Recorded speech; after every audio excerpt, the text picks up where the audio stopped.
बरं तर भीमराव, रात्र खूप झाली आहे, आता आम्ही निघतो आमच्या घराकडे। ही लोक सुद्धा काम संपवून त्यांच्या घरी जातील आणि आम्ही सगळे आपापल्या घरी जाऊन शांतपणे झोपून जाऊ। परंतु आज आम्ही तुझ्या शुभचिंतकांना पळवून लावलं आहे, जे चाळीत आहेत ते आज रात्री सगळे घाबरून राहतील, जागे राहतील। आणि हेच तर मला हवे आहे की तुम्हा सगळ्या छोट्या जातीच्या लोकांच्या डोळ्यामध्ये दहशत असावी।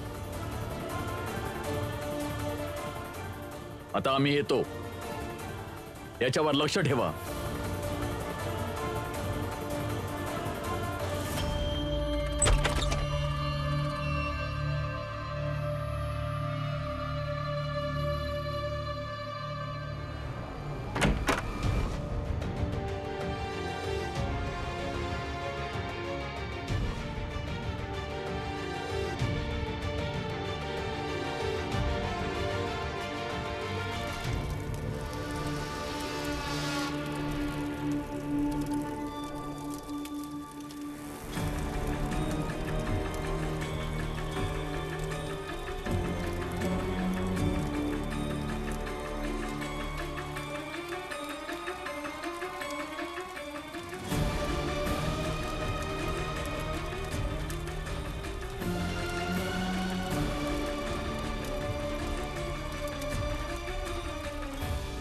काय झालं?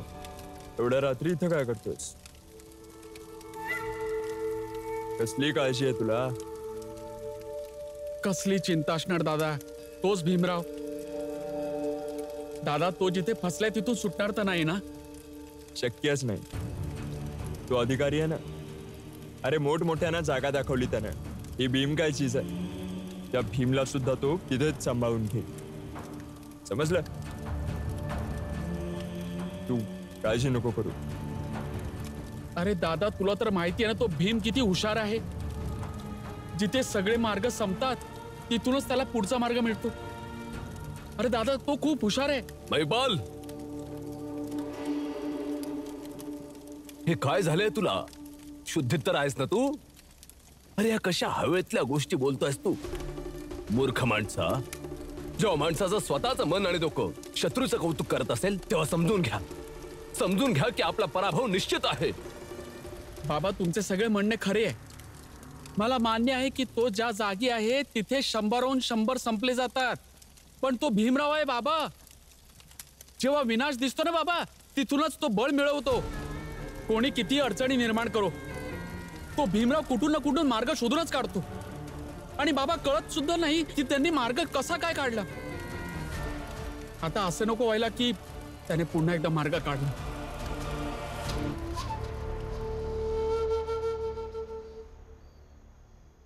चला आता आपण सुद्धा निघूया। भीमराव, जास्त हुशारी करू नकोस, तुझा विनाश इथेच होणार आहे।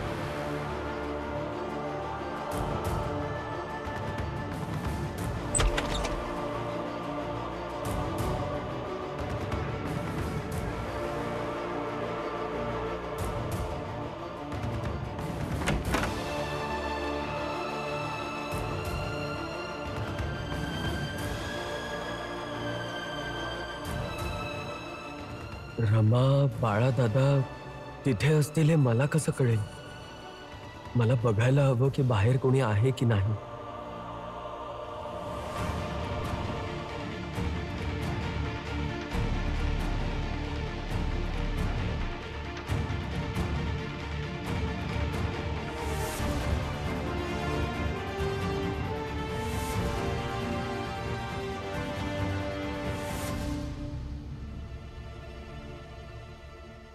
कळत नाहीये की काय करायला हवं। या सैनिकांनी तर आतमध्ये जायला मनाई केली आहे। आता आपण त्यांची मदत कशी करायची? हा रमा, भीमच्या जागी जर मी असतो तर काही ना काहीतरी मार्ग शोधून आतापर्यंत इथून पळून गेलो असतो।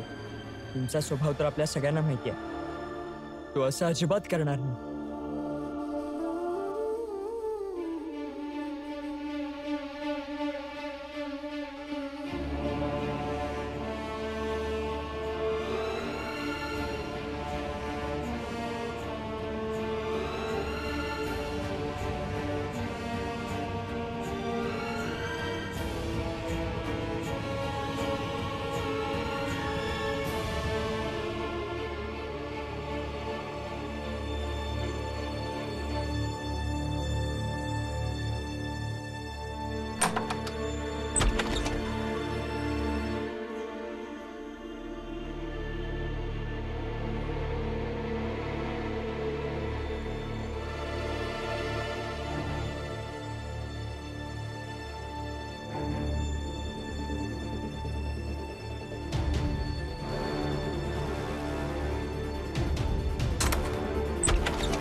मला काहीही करून रमासोबत बोलायलाच पाहिजे, पण कसं?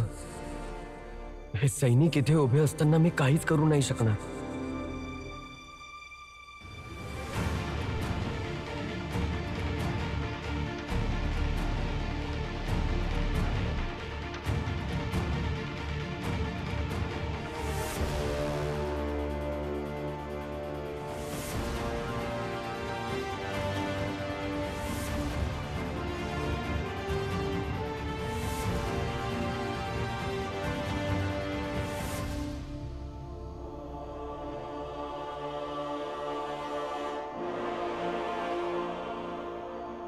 आंबेडकर गुरुजींनी मला नेहमी सांगितलंय, जेव्हा सगळे दरवाजे बंद होतील तेव्हा या वही पेनामधूनच काहीतरी मार्ग निघेल.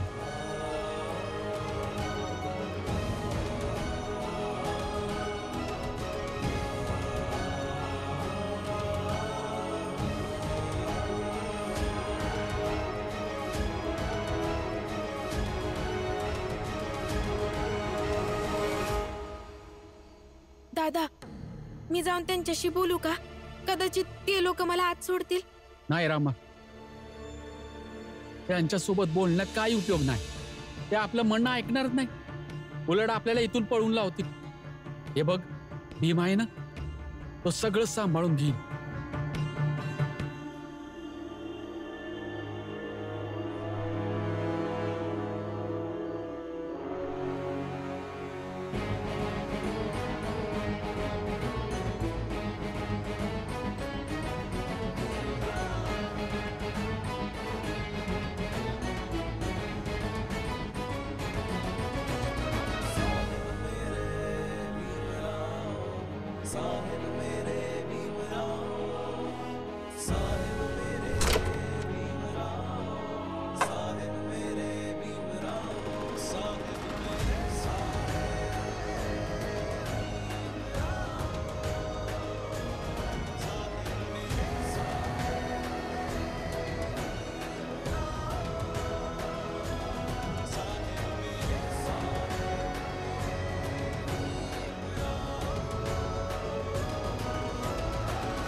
तुमच्या त्या भीममुळं मला आयुष्यात पहिल्यांदा काहीतरी फायदा झालाय.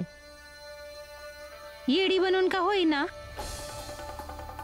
कमीत कमी लग्नाच्या एवढ्या वर्षानंतर पहिल्यांदा तुम्ही एवढ्या जास्त टाइमासाठी माझ्यासोबत तर बसला आहात. असेच बसून राहा की तुम्ही. आज घरात ना तुमची पोरं हाय, नाही तुमच्या सुना. करुणा आणि लक्ष्मी बी शोभाच्या घरी गेले आहेत. आज फक्त तुम्ही आणि मी हाव. आपण दोघंच हाव घरामध्ये. खूप वेळ एकत्र बसण्यापेक्षा जास्त चांगलं आहे की थोडाच वेळ सोबत राहायचं. मी भलेही तुझ्या सोबत जास्त वेळ बसतो नसेल, परंतु तुझ्या सोबत राहायचा मी नेहमी प्रयत्न केलेला आहे. आत्ताही करतो या. हे बघ जिजाबाई, तुला काहीतरी गैरसमज झालेला आहे. मी पूर्ण इमानदारीनं तुला सांगतोय, माझ्याकडनं जेवढं शक्य झालं तेवढं मी तुझी साथ दिलेली आहे. तुमची पहिली बायको या मोठ्या मोठ्या गोष्टींनी हरवून जात असेल, हो ना? पर मी नाही हरवणार. एवढ्या वर्षांपासून येडी बनत आली हाय मी, पण आता संधी मिळाली हाय. आता नाही बनणार मी येडी. आता मला तुमची सोबत पाहिजे. एकत्र राहायची सोबत, माझेच होऊन राहायची सोबत. थकले असाल ना आज तुम्ही खूप, झोपून जा. नाही झोपू शकत. माझा पोरगा महाराजांच्या प्रतिनिधीकडे कैदेत आहे. माझी सून, दोन्ही मुलं त्यांच्या मागे मागे गेली आहेत. आणि तू म्हणते की मी झोपून जावं? नाही होऊ शकत. ठीक आहे, नका झोपू, मी झोपून जाते. दिवसभर येडेपणाचं नाटक करून करून थकून गेलीये मी. बसा.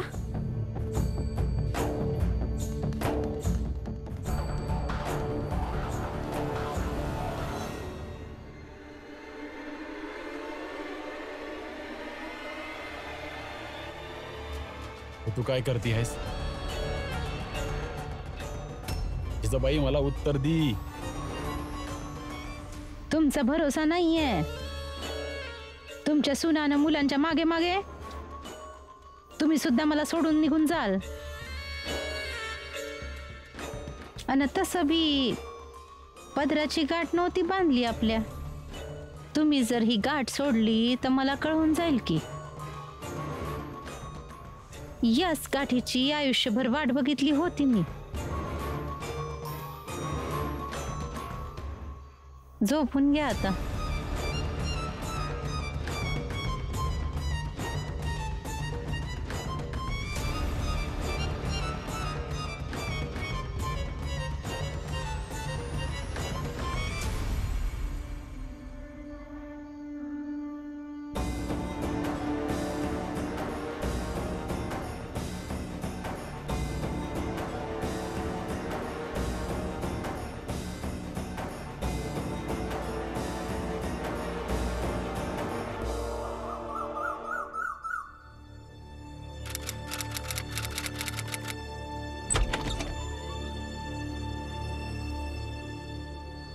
काय भीमराव, कशी गेली रात्र?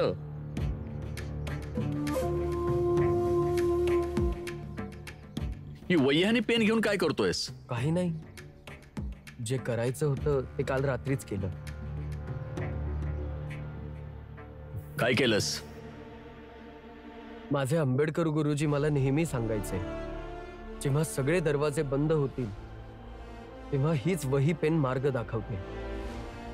आणि विश्वास ठेवा, ह्या गोष्टीचा काल मला प्रत्यक्ष अनुभव आला. कोडी घालू नकोस. जेवढं विचारत तेवढं सांग. काय केलंस रात्री तू? आम्ही सांगतो.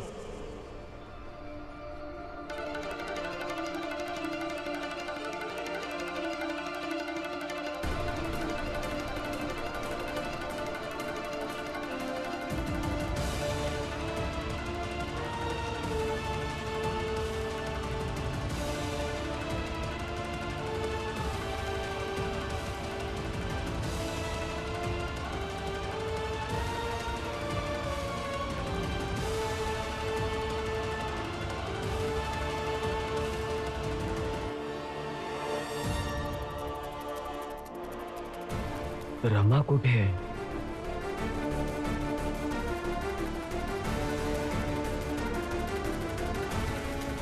कोण आहात तुम्ही सगळे? ही सर्व सत्यशोधक समाजाची माणसं आहेत, जी ज्योतिबा फुले यांची संस्था आहे. सर, तुम्ही रमाला, आनंददादाला, बाळादादाला इथून पळवून लावू शकता, पण इतक्या सगळ्या लोकांना इथून कसे पळवून लावाल? आणि आम्ही इथून नाही जाणार. आमचे संस्थेचे एक प्रतिनिधी भीमरावची पत्नी रमा आणि भीमरावचा भाऊ आनंद यांच्यासोबत बडोद्याला गेले. महाराजांना भेटून तुमच्याविषयी बोलायला तुम्ही लोकांनी कसे भीमरावला इथे कैदेत डांबून ठेवले. रमा खरंच गेलीये? हा भीम, काल रात्री तू चिठ्ठीमध्ये लिहिलं होतंस की मला किंवा आनंदला महाराजांकडे हा संदेश पोहोचवायला हवा. बाबा तिकडे आईमुळे चिंतेत आहेत आणि रमा इथे हट्ट करायला लागली. मी आता जाणार बडोद्याला. नाही रमा, भीमने आमच्या दोघांपैकी एकाला जायला सांगितलंय म्हणजे नक्कीच काहीतरी विचार केला असेल. आम्ही दोघं जाऊ. नाही दादा, मी जाईन. आणि माझ्या नवऱ्याची लढाई मी फक्त उभी राहून बघू शकत नाही.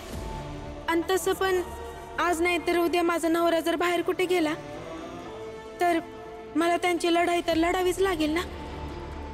म्हणून या लढाईची तयारी करू द्या मला. मी आणि आनंददा बडोद्याला जातो.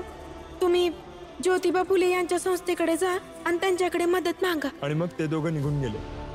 हे बघा सर, मी अजूनही तुम्हाला हेच सांगतोय की मला सोडून द्या. मी असा काय गुन्हा केलाय?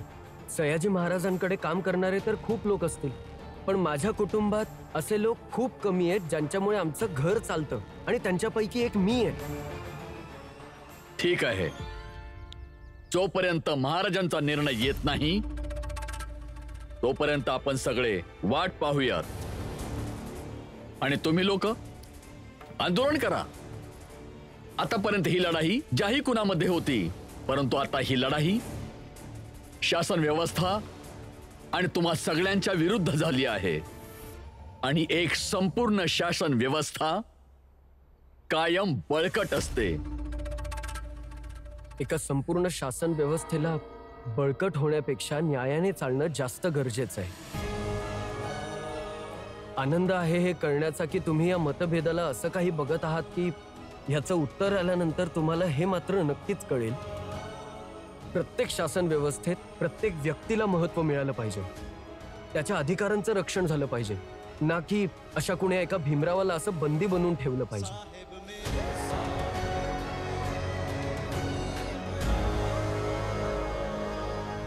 भीमराव बरोबर बोलतोय. ज्योतिबा फुले सुद्धा हेच सांगायचे.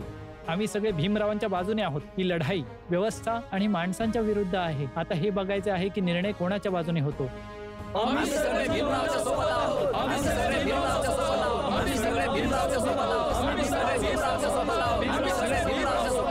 रामजी, रामजी, जरा बाहेर ये. का ओरडतो आहेस? काय झालं? ए, गप्प बस. तुला बोलून काही फायदा नाहीये. रामजी येईल तेव्हा त्याला सांग. रामजी, अरे बाहेर ये. अरे एक बातमी आहे तुझ्यासाठी. बाहेर ये रामजी. अरे जरा बाहेर ये.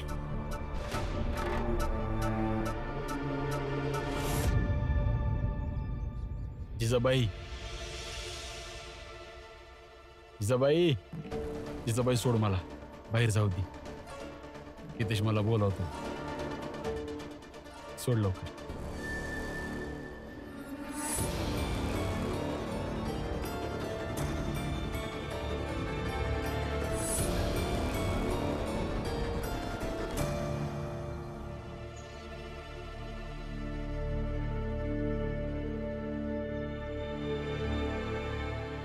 अरे बाहेर ये, तुझ्यासाठी एक बातमी आहे. ये ये. रामजी, आजची सकाळ तुझ्यासाठी लई खराब आहे. अगदी वाईट आहे. एकदम नुकसानकारी आहे. आणि अशी आहे जशी आजपर्यंत कधीच नव्हती. पण असं काय झालंय? नाही, काय बी नाही झालं. अरे तू तर लग्न करून बसलास ते तर कोपऱ्यात, आणि तुझ्या सुनानं मुलानं तमाशा सुरू केला आहे.